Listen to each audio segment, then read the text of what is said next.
You picked the Shaheen Afridi. How much he will, do you think, create impact in this season for your team? Oh, we think he'll make a huge impact. He's obviously a world-class bowler. He's done really well in Australia. I think that's something we lacked a little bit last year was, power play wickets, and he obviously brings that. So, hopefully he can have a very successful season. And even for us, looking forward to the, Pakistani availability for year two in 2 years' time. If everything goes to plan, we could retain him if we want. Do you think Pakistani fast bowlers have much demand in this season as compared to previous? Because as you said, because of the availability. But I seen Shaheen Afridi, Haris, Hassan Ali, they picked most fast bowler for this season. Yeah, I think availability is a big thing, and them having played in Australia, I think Nasim Shah was also on our radar. He's exciting, he's young, he's quick, so he was definitely on our list. If we couldn't have gone platinum, we would have gone to Nasim in the next round. So that's what we were thinking, and it's all Pakistani bowlers, and they've got skill because we know our flatter wickets are in Pakistan, and you've got to have some good skills to bowl there. Obviously, Shaheen dropped from Pakistan T20 squad. So the BBL season will help him to regain his place Pakistan team before the T20 World Cup. It's a big opportunity for him. It's a very big opportunity. I think he'll want to prove something. Lahore just won the PSL, and he's obviously a big player for them there. So I think he wants to prove that he's still in Pakistan's best team, and we did think about that.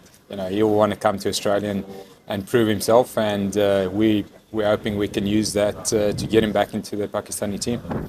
I hear that you guys were talking about Shaheen is world class. So how do you look Shaheen Afridi in, especially in power play in T20, in big bash, in start over? How do you think Shaheen could give a good impact? I think he'll fit well into our team. We've got Xavier Bartley and we've got Spencer Johnson, so we've got now a third world-class quick in there. But I think the difference with Australia is that power surge. We felt last year we were a little bit light on that we couldn't always use Xavier and Spencer in that time. So now to have Shaheen in there, and you've got some help with the death overs. And as we've seen around the world, the scores are just getting bigger and bigger. So you need defensive bowlers, and we feel that the only way to stop teams is to get wickets. And he's obviously a wicket taker, and we look to him to get us some wickets, early wickets especially. And now that Afridi is with Brisbane, how excited are you in terms of popularity, the amount of fans he can get to your team? We're very excited. I think the whole BBL now with Babar going to Sydney, Shadab's back, Harris, Ralph, Rizwan. I think that's a big tick for the Big Bash. I think will bring a lot of interest, and especially when those guys play against each other, I think that will get crowds in through the gates, and that's ultimately what it is. It's entertainment, and we're looking to those matchups. I've been at PSL quite a lot, and it's exciting to see the best players going against each other. Yeah, and South Africa won the WTC. So how impactful is that for world cricket? It's massive. Following that over the last few days, obviously, a huge win for South Africa. The rugby's done so well for a long time, and it's nice to finally see the cricket guys get over the line. And it's huge for cricket. Even those guys in that team speaking about how important Test cricket still is. When I was there and playing, you always felt that guys want to play one-day cricket to play franchise cricket. But it's great to hear the top players still speak so highly of Test cricket, and it's exciting, and hopefully that those young guys can come through and play Test cricket for South Africa. Thank you. Thank you so you. much. Thank you, everyone. Yeah, the House of Ralph is back. We're really excited to be welcoming him back. I mean, he's been a fan favourite for Melbourne Stars for a number of years now, and I think he's probably pretty close to being in career best form as well. He's been taking a lot of wickets wherever he's been playing around the world, whether that's in the PSL or over in MLC. So, yeah, we're really, really excited to have him back. The Adelaide Strikers tried to nick him away, but thankfully we were able to retain him. Last year, Melbourne Stars win their last 5 games in a row, so the BBL they take the next level. So, what do you think about Yeah, well, that sort of shaped our thinking a bit for the draft this time round. We felt we were pretty much the form team in the competition in the back half, so we didn't want to change too much from what we've done previously and just sort of take that momentum and continuity from the squad. There was a really good feeling in the group last year, so we're just really excited to take that momentum and hopefully all our fans here in Melbourne, come get behind us. We have sort of our opening night at the G in that first game with the House of Raffle, in full voice.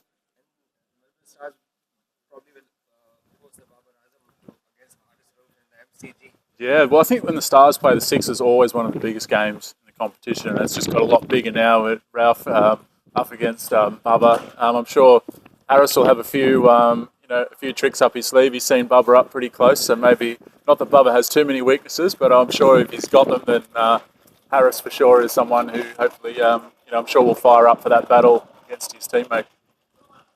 And 2025 has been a year where many franchises have won, like Spurs in soccer and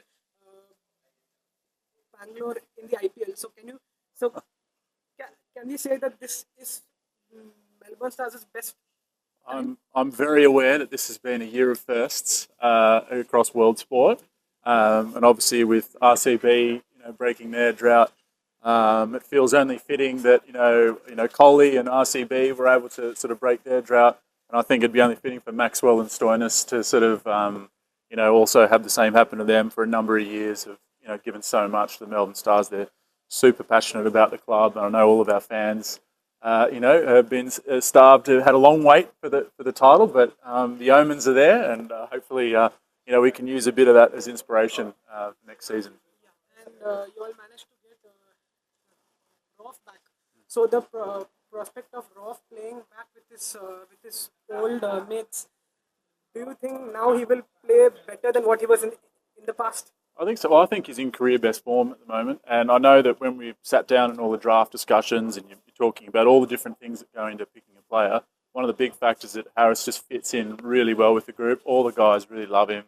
Obviously he's got a well-documented story. The Stars sort of discovered him and put him on the world stage. So to kind of have him coming back where he's got so much love and respect within the playing group, and I think clearly Harris loves coming to Melbourne as well and playing with us. I think it was a big reason why we elected to go that way.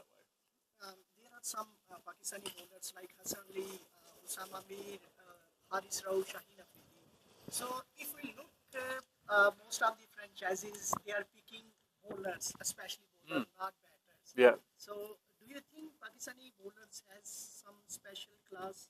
Well, they've renowned Pakistan for having some of the best fast bowlers in the world, so there's no doubt that their reputation is part of that decision making, and I think they also perform well in Australia. A lot of them have got good records when they've come out to play here, so that was a factor. I think with the bowlers going, it was just probably a matter of coincidence with what teams really needed. I know for us, ball speed was something that we really wanted. It was something that we felt that we didn't have in our squad, and obviously Harris is one of the fastest bowlers in the world, so it fits in well with the group. So to be honest, it was a pretty easy decision for us to pick him. It wasn't a lot of debate really around whether we would pick Harris or not. We always wanted to get him back. Max, how exciting is the BBL family? Babar Azam